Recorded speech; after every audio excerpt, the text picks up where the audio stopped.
sections in the questionnaire to go over. This is Josie. I did want to say one of our very astute participants saw an error on the questionnaire, and copies are all made, so we're not going to try to fix it. It's in the 6th section, question number 13, and it says codes for question 12. It should be codes for question 13. So hopefully people can adjust to that and hearing the training understand.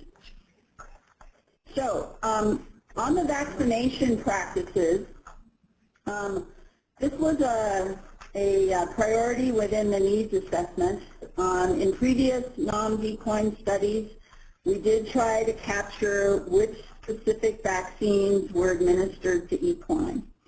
The AEP has guidelines that are categorized by age of the animal, so whether they're young animals, whether they're brood mares, or whether they're animals that are no longer foals but they're not brood mares. So there's specific recommendations for those categories. So in this section, as we ask the questions, we've applied those categories. We found in the pretest that people really can't answer the question unless we let them respond by these specific categories. So what we have in the manual are the definition of core vaccine from the AVMA and then a list of the core equine vaccines. There is a vaccine training module available on the NAHMS site. I'd highly encourage you to go look at that. I did it, so I'm very proud of it. And it has more than the specifics for the questionnaire in it. So I'd encourage you to go ahead and take a look at that training module. So what we want to talk about is vaccination of resident equine.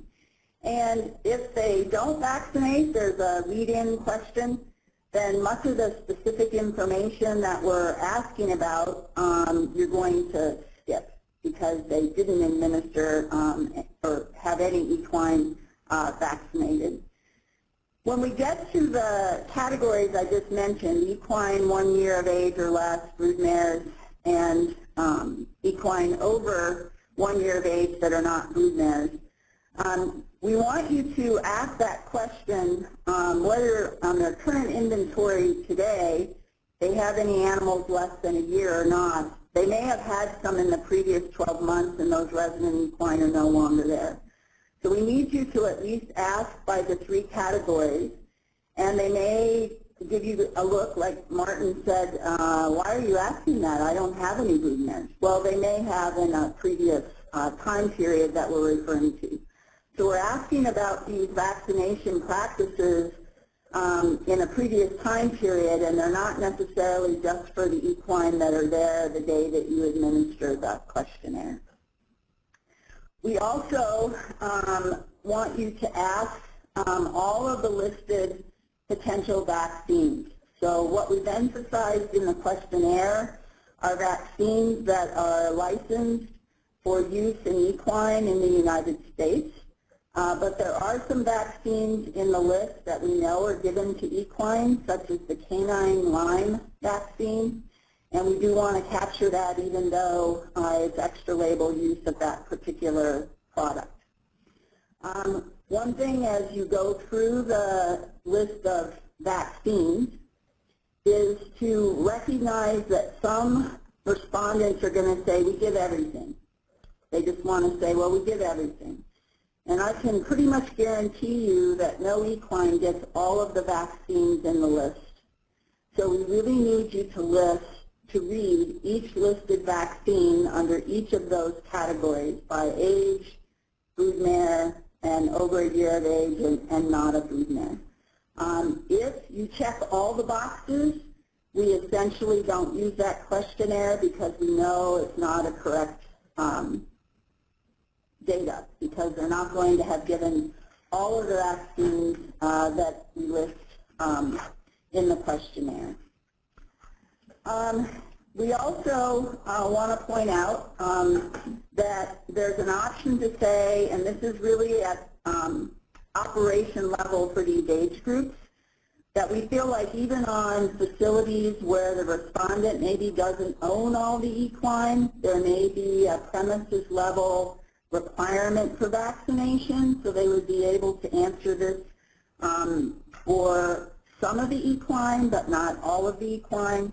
So the choices by vaccine are all of the equine receive this, some, none, or don't know. It's possible as you read the list of vaccine products or vaccine types that some of these the participant may be unfamiliar with, and so they're like, I don't know.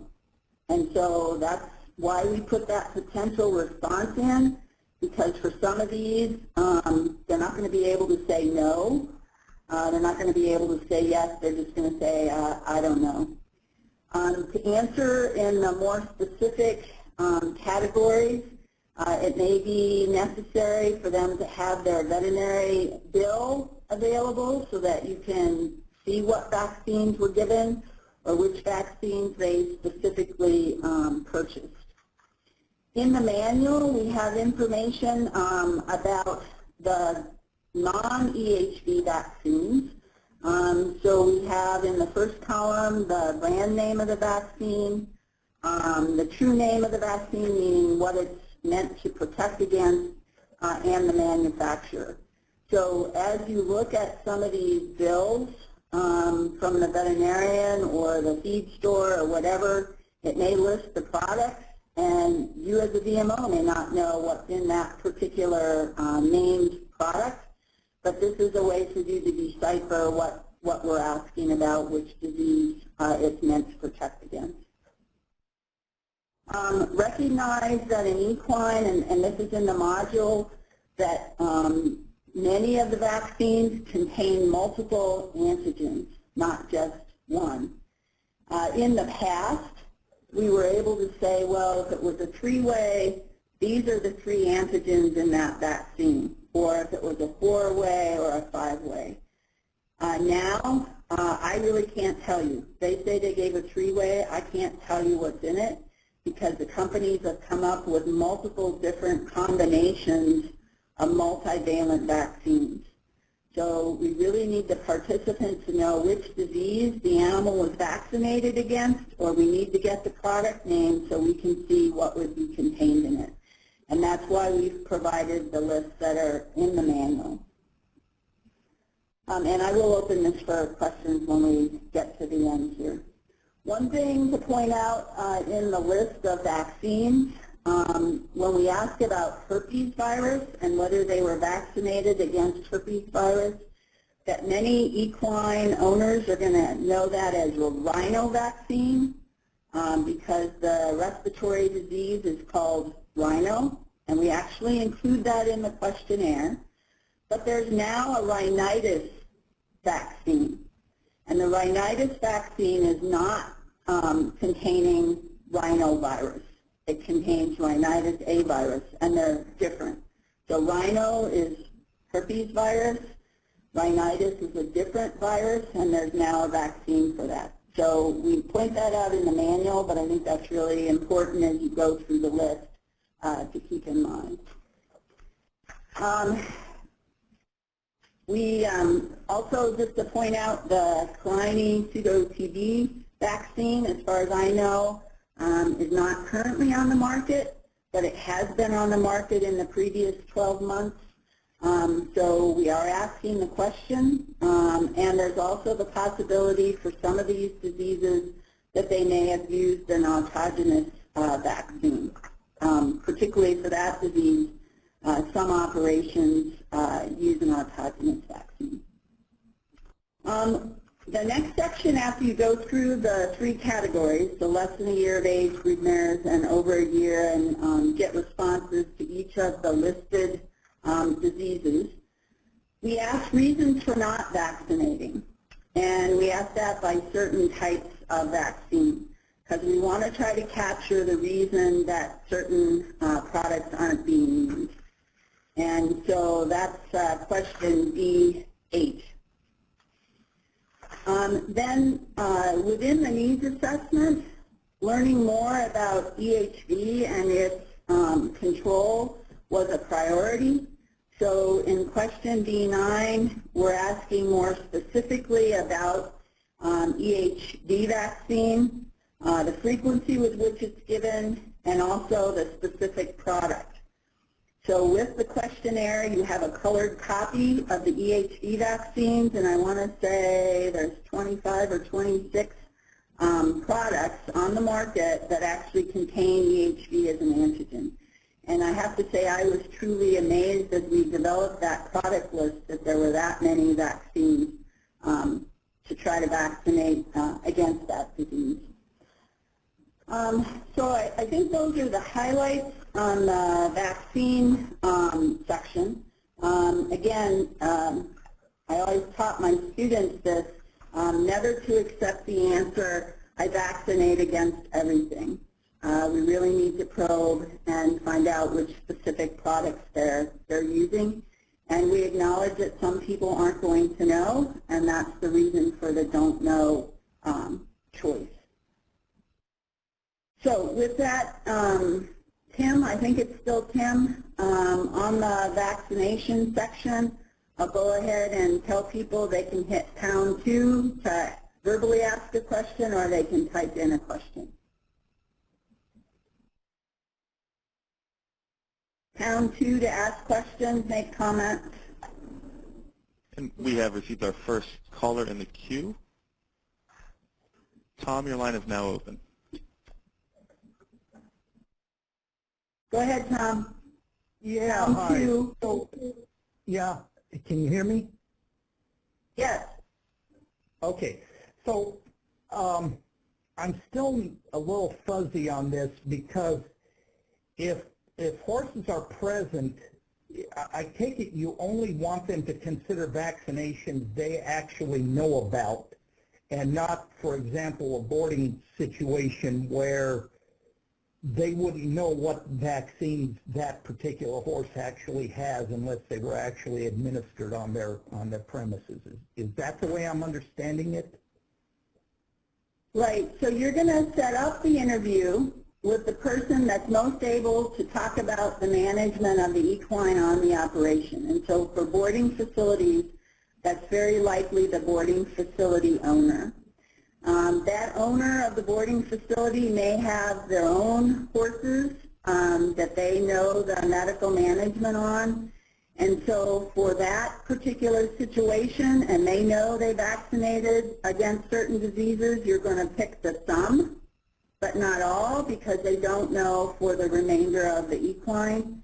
I talked to Lindsay Garber about this before, because I knew this question was going to come up.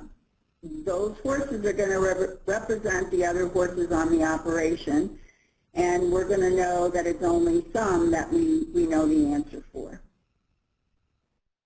If the owner of the operation doesn't know any vaccination on any horse at their boarding facility, which I find hard to believe because many of them have vaccination requirements, then you're going to just have to pick don't know. Okay, does that answer your question, Tom? Yeah, very much. Thank you. I'd encourage people as they go through the manual and the questionnaire, if you have any further questions, that you send them to Abby, and we'll try to put out a response. If you have a question, it's very likely others have a similar question. And Allison's telling me someone just came back. So if you have a question on the vaccine section, #2. Hi, this is Fetchman, so sorry about that.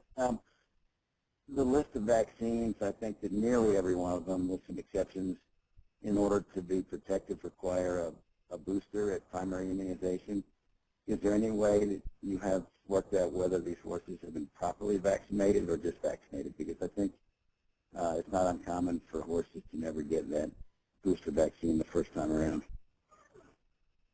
Yeah, we're not asking at that level. That's a really, really good point, that they're, according to the AAP guidelines, there requires initial vaccine and then potentially 1 or 2 specifically timed booster vaccines. We're only at this point in the study trying to capture whether they immunized that age group at all. The only one where we ask the number of times, I believe, is on the EHV vaccine, number of times they typically vaccinate in a 12-month period. But that's a really good point. Thank you. Any others? We have a written-in question. Should the DMO ask to see the or ask them to have the vaccination record of all the animals in the farm before the interview? The question is, should the VMO in setting up the visit ask to have the medical records available, veterinary bills, products purchased lists? The answer is yes. That will very much expedite completing the questionnaire to have those available. The other option is if the people have the information, but they don't have it at the time you're completing the questionnaire, you as the VMO can call them back to try to get that more specific information. But that is part of setting up the visit, telling them without scaring them away that you're going to be asking some fairly detailed questions, and having that information available would be very helpful. In the pre-test that we did, we had an equine owner that had their laptop out and were accessing their veterinary supply purchase orders and whatnot to be able to respond to some of the. Okay. All right, so let's go to the last section, or not quite the last section, but the economics section. And that's section F, Jason, and it's page 38 in this tab.